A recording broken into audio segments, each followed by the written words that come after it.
शांति बनाए रखिए थोड़ा सा। 162वीं जयंती मनाया जा रहा है, तो उसकी क्या कुछ कहेंगे कि कैसे आज के युवाओं को उनसे प्रेरणा लेनी चाहिए? आज युवा दिवस को अखिल भारतीय कायस्थ महासभा बिहार प्रदेश आप लोगों के सहयोग से मना रहा है। आज के परिस्थिति में जो कायस्थों की हमारी भूमिका है, ये तो स्वामी विवेकानंद जी सारे देश के नेता थे, लेकिन एक हमारे कम्युनिटी के भी नेता थे, इसलिए हम लोग अखिल भारतीय कायस्थ महासभा का जन्मदिन मना रहे हैं। इस जन्मदिन को युवा दिवस को मनाया जा रहा है। आज हमारी एक उम्मीद है, इस जन्मदिन में हमारे युवाओं को अपने साथ जोड़ना है। साथ ही साथ युवा का अर्थ ये नहीं कि 21-22 के बच्चों जो लोग किसी कारण से समय का अभाव करते हमारे कायस्थ परिवार से नहीं जुड़ पाए, चाहे वो भी जो भी हो, उसको हम युवा मानते हुए अपने संगठन में जुड़ने का प्रयास करेंगे। ये हमारा लक्ष्य है। कहा जाता है कि स्वामी विवेकानंद जी बहुत कम समय में काफी ज्यादा उपलब्धियों को हासिल किया। आज कहाँ कमी रह रही है शिक्षा में या व्यवस्था में कि आज के युवा वहाँ तक नहीं पहुँच पा रही है, उनके अगल बगल भी नहीं भटक पा रही है?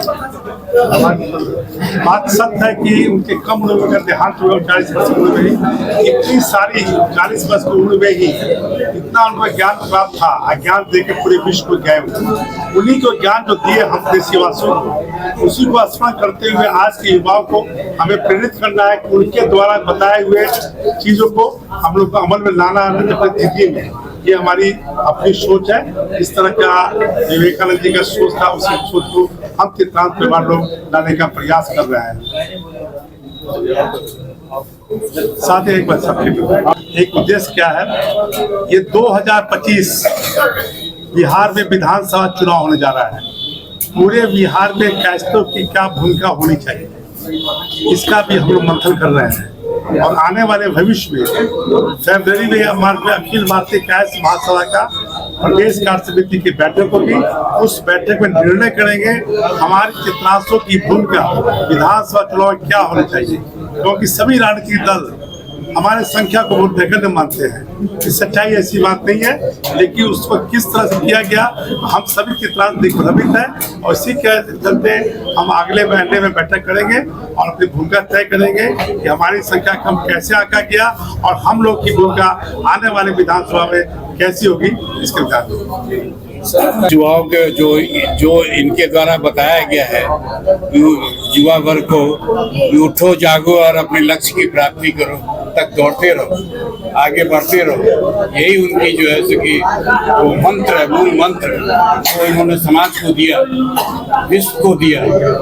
ये आगे बढ़ाने के तरफ हम लोग अग्रसर रहेंगे। इस बात के लिए जो उनका कहा गया था। प्रधानमंत्री भी कहते रहे हैं कि क्या प्रधानमंत्री भी कहते रहे हैं कि उनका जीवन युवाओं के लिए प्रेरणा है। इसीलिए तो 1968 में युवा दिवस मनाने की घोषणा सरकार द्वारा की गई थी।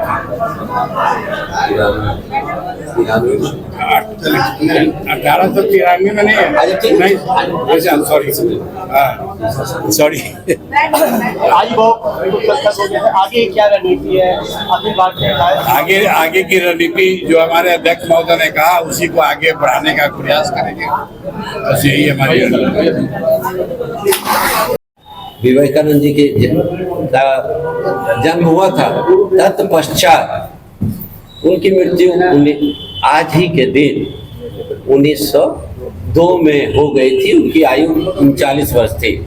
और इसी बीच में 1883 में जब उनकी आयु 20 वर्ष थी, तो शिकागो जैसे शहर में जहां अमेरिकन और अंग्रेजियत का बोलबाला होता था, वहां यह कायस्थ शख्स अपने भारतवर्ष का बोलबाला करते हुए कायस्थ और भारतवर्ष का मस्तक ऊंचा किया था। उसी के याद में राष्ट्रीय युवा दिवस मनाया जाता है और हम लोग के लिए गौरवान्वित करने वाला क्षण है। आज के युवाओं को इनसे क्या प्रेरणा लेना चाहिए? युवाओं का प्रेरणा, उनका एक एक पल, एक एक क्षण, जीवन की शैली प्रेरणा योग्य है। आप समझ सकते हैं 39 वर्ष की आयु में जयंती है, हम चित्रांश हैं और सबसे पहले चित्रांश के ऊपर हम युवा हैं और युवा संकल्प दिवस के रूप में इसको अगर हम देखते हैं तो विवेकानंद के शब्दों को अगर दो में तोड़ तो एक तो उनमें विवेक ही था और उनके एक एक शब्द जो आनंद था उस आनंद को अगर हम अपने आप में भावनाओं को समझ जाए तो फिर उस युवा संकल्प को आप पूरा करने में हम कहीं पीछे नहीं थे।